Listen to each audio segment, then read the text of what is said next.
Hai Besti, ketemu lagi dengan saya Bengsi Kepo. Kali ini kita akan membahas awal karir sang pesulap kontroversi. Yap, pesulap merah. Sebelumnya untuk kemajuan channel Bengsi Kepo silahkan di like, komen, dan subscribe.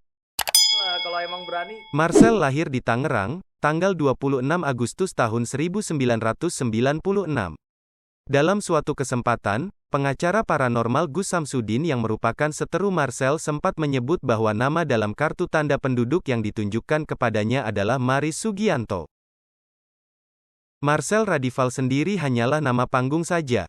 Diakui Marcel, ia sudah beberapa kali mengganti nama panggung sejak mulai aktif membuat konten di YouTube tahun 2014. Marcel diketahui beragama Islam dan memiliki kakak yang berprofesi ustadz. Marcel sempat bercerita bahwa ayahnya adalah purnawirawan polisi. Setelah pensiun, beliau memutuskan untuk membuka usaha rental mobil, namun hancur dikarenakan praktik riba yang dijalankannya hingga membuat keadaan ekonomi keluarga menurun. Marcel mengungkapkan bahwa keluarganya berasal dari keluarga sederhana di mana orang tuanya memiliki warung sembako di rumah. Marcel pernah bekerja membantu orang tua berjualan nugget, sosis goreng dan sejenisnya saat masih duduk di bangku sekolah. Dari berjualan sosis goreng, Marcel mengaku dapat menghasilkan Rp500.000 per bulannya. Uang tersebut rupanya digunakan Marcel untuk membeli berbagai alat sulap tanpa sepengetahuan keluarga, sebab ia tidak diizinkan bermain sulap oleh orang tuanya. Sebelum menjadi pesulap, ia sempat tertarik dengan dunia hewan, bahkan sempat berbisnis menjual ikan dan berkeinginan menjadi dokter hewan. Di tengah profesinya sebagai pesulap yang pada masa lalu masih sepi tawaran pekerjaan, Marcel sempat membantu kawannya yang memiliki usaha agen perjalanan dengan membagikan brosur.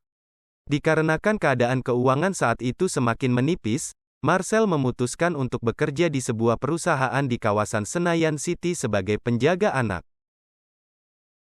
Ia juga pernah menjadi pengendara ojek daring hingga mendapat penghasilan Rp6 juta per bulan yang membuat keadaan ekonomi keluarga Marcel perlahan membaik. Ia juga pernah menjadi guru sulap anak-anak.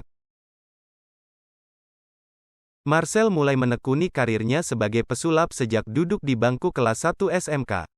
Ia berkenalan dengan dunia sulap saat menaruh perhatian terhadap penjual alat sulap ketika usaha penjualan ikannya sedang lesu.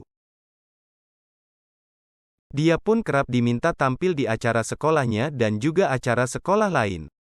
Saat kelas 2 SMK, Marcel untuk pertama kalinya masuk televisi sebagai peserta ajang pencarian bakat, namun belum meraih kemenangan. Saat masih bergabung di perusahaan di kawasan Blok M, Jakarta Selatan, Marcel sempat melakukan pertunjukan teater di waktu malam bersama dengan karyawan lain di perusahaan tersebut. Sebelum tampil, Marcel selalu melakukan pertunjukan trik sulap. Saat itulah, Marcel bertemu dengan seorang ketua komunitas cosplay. Setelah pertemuan dengan orang tersebut, Marcel memutuskan membuat manajemen bersama dan belajar banyak hal seperti tata rias hingga berkostum. Manajemen tersebut juga disebut berhasil menciptakan acara yang menggabungkan sulap dan cosplay pertama di Indonesia, Hybrid Magicos. Pembelajaran dari manajemen tersebut membuat Marcel menemukan ide untuk menciptakan karakter pesulap merah. Di samping sulap, Marcel juga aktif memberikan edukasi kepada masyarakat terkait dukun berkedok agama lewat kanal YouTube-nya. Pasalnya, mereka kerap menggunakan trik-trik sulap yang umum digunakan namun tidak diketahui oleh orang awam. Beberapa trik pernah dibongkar Marcel yaitu tuyul dalam botol, ilmu santet, keris berdiri, kebal beling, penggandaan uang dan banyak lagi. Ia mengaku telah mempelajari rahasia perdukunan melalui artikel dan bergaul dengan komunitas perdukunan.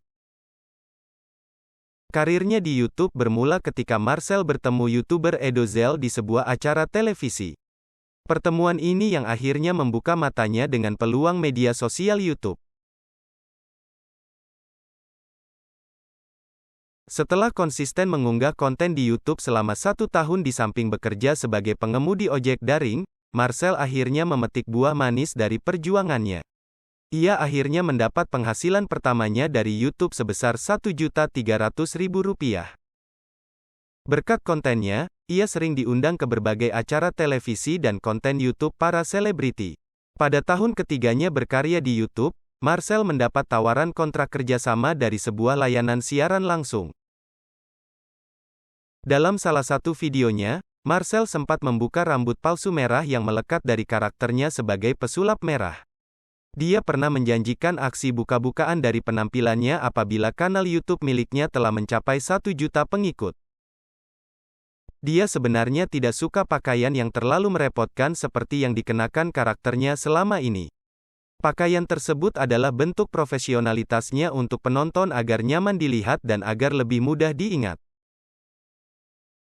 Terima kasih sudah menonton Bengsi Kepo. Next konten kita akan membahas awal mula perseteruan dengan Gus Samsudin. Assalamualaikum